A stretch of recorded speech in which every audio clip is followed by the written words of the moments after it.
എല്ലാ പ്രിയപ്പെട്ടവർക്കും ക്രിസ്തുയേശുവിൻ്റെ നിസ്തുല നാമത്തിൽ സ്നേഹവന്ദനം.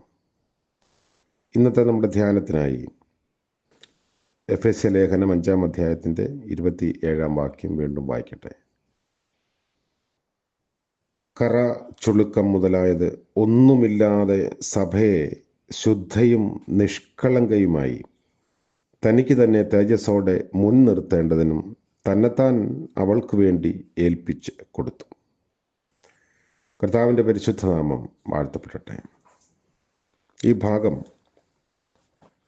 കഴിഞ്ഞ ധ്യാനത്തിങ്കിൽ നമ്മൾ വായിച്ചത് തന്നെയാണ്. എങ്കിലും എടുത്ത് പറഞ്ഞിരിക്കുന്ന ചില വാക്കുകൾ അതിൻ്റെ പ്രാധാന്യത്തോടു കൂടി തന്നെ ധ്യാനിക്കേണ്ടത് കൊണ്ട് വീണ്ടും വായിച്ചു എന്ന് മാത്രം. ചുളുക്കം, വസ്ത്രത്തിൻ്റെ മേലെ കഠിനമായ മർദ്ദം അഥവാ ഞെരുക്കം സംഭവിക്കുമ്പോഴാണ് ചുളുക്കമുണ്ടാകുന്നത്. നല്ല നേർമയുള്ള തുണികൾ വാങ്ങി അത് വാഷിംഗ് മെഷീനിൽ നനച്ച് പിഴിഞ്ഞെടുക്കുമ്പോൾ ഒരിക്കലും നേരെയാക്കാൻ പറ്റാത്ത വിധം ചുളുക്കം സംഭവിക്കുന്നത് പ്രായോഗിക ജീവിതത്തിൽ നമ്മൾ കണ്ടുവരാറുണ്ട്. അപ്പോൾ കഠിനമായ പ്രഷറിന് വിധേയപ്പെടുമ്പോഴാണ് ചുളുക്കമുണ്ടാകുന്നത്. ഇത് നമ്മുടെ ജീവിതത്തിലും വളരെ പ്രകടമാണ്. ലോകത്തിൻ്റെ ചിന്തകളും ജഡിക ചിന്തകളും ഒക്കെ നമ്മളെ ഞെരുക്കിയിട്ട് വിതച്ച വചനം ഫലം പുറപ്പെടുവിക്കാൻ സാധിക്കാതെ പോകുന്നു എന്ന് കർത്താവ് ഉപമയിലൂടെ പഠിപ്പിച്ചു. വിലയേറിയതിലേക്കുള്ള ശ്രദ്ധ മാറിപ്പോയിട്ട് ഫലം കൊടുക്കാത്ത അനുഭവത്തിൽ അനേകരും ജീവിക്കുന്നു. മറ്റ് സമ്മർദ്ദങ്ങൾക്ക് വഴങ്ങി ജീവിത വസ്ത്രത്തിൽ ചുളുക്കം പറ്റുന്ന ആളുകൾ ധാരാളം ഉണ്ട്. ഒരുപക്ഷെ നമ്മുടെ ജീവിതത്തിലും അങ്ങനെയൊക്കെ സംഭവിക്കാൻ സാധ്യതയുണ്ട്. വല്ലാത്ത ചുളുക്കം പറ്റിയാൽ വസ്ത്രം പാഴായി പോകും. യാതൊരു തരത്തിലും ശരിയാക്കാനാകാതെ കളയാനേ പിന്നെ നിവൃത്തിയുള്ളൂ. അങ്ങനെ ഒരു അവസ്ഥ നമ്മുടെ ജീവിതത്തിൽ വരാതിരിക്കട്ടെ, സംഭവിക്കാതിരിക്കട്ടെ എന്ന് പ്രാർത്ഥിക്കേണ്ടിയിരിക്കുന്നു. അപ്പോൾ സഭ എങ്ങനെയുള്ളതായിരിക്കണമെന്ന് പൗലോസ് എഫെസ്യ സഭയെ പഠിപ്പിക്കുകയാണ്. കറയും ചുളുക്കവും ഇതൊന്നും ഇല്ലാതെ ശുദ്ധയും നിഷ്കളങ്കയുമായി തേജസ്സോടെ മുൻനിർത്തേണ്ട സഭ. അത് കർത്താവിൻ്റെ ശരീരമാണ് സഭ എന്ന് നമ്മൾ പഠിക്കുന്നു. അതുകൊണ്ട് ചുളുക്കം വീഴാതെ സൂക്ഷിക്കാൻ നമുക്ക് സാധിക്കണം.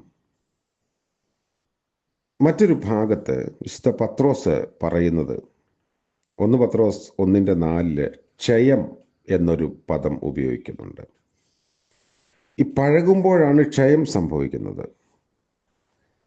ഏത് വസ്തുവിനും ഒരു എക്സ്പയറി ഡേറ്റ് ഉണ്ട്. അതിനപ്പുറം അതിൻ്റെ ഗുണമേന്മ നഷ്ടപ്പെട്ടുകൊണ്ടിരിക്കും.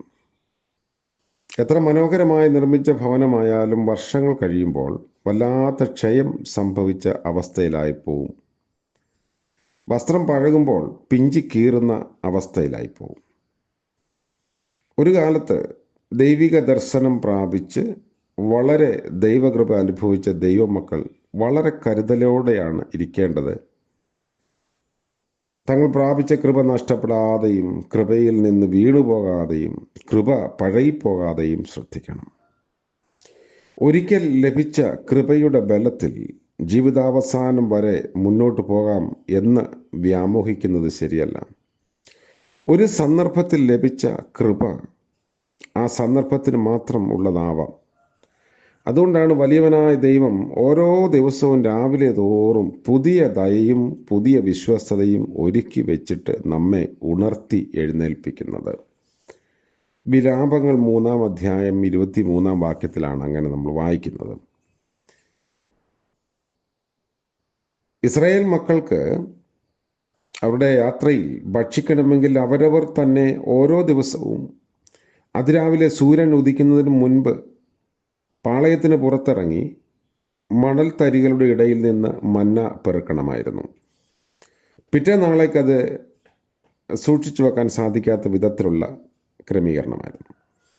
പുതിയ മന്ന പുതിയ ദിവസത്തേക്ക് ദൈവം അവർക്കായി കരുതിയിരുന്നു.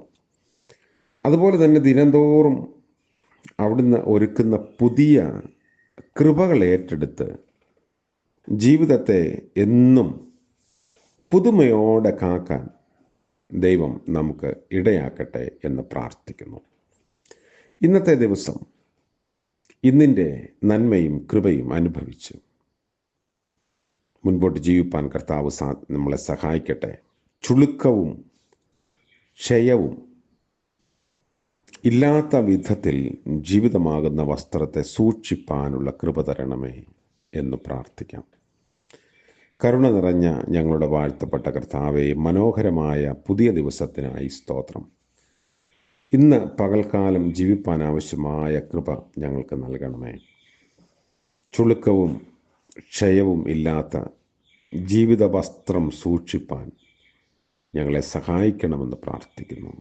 ലോകത്തിൻ്റെ സമ്മർദ്ദങ്ങളാൽ ഞങ്ങൾ ക്ഷയിച്ചു പോകുന്നവരെ പോലെ, ചുളുക്കം സംഭവിക്കുന്ന വസ്ത്രങ്ങളെപ്പോലെയൊക്കെ ആയിപ്പോകും. എന്നാൽ അതിൻ്റെ മധ്യത്തിൽ കർത്താവിൻ്റെ കൃപയ്ക്ക് വേണ്ടി ഞങ്ങൾ പ്രാർത്ഥിക്കുന്നു. ഇന്ന് പ്രഭാതം മുതൽ പ്രദോഷം വരെ ഞങ്ങളെ ബലപ്പെടുത്തണമേ. ഞങ്ങളുടെ സകല ആവശ്യങ്ങളെയും തിരുമുൻപാകെ സമർപ്പിക്കുന്നു.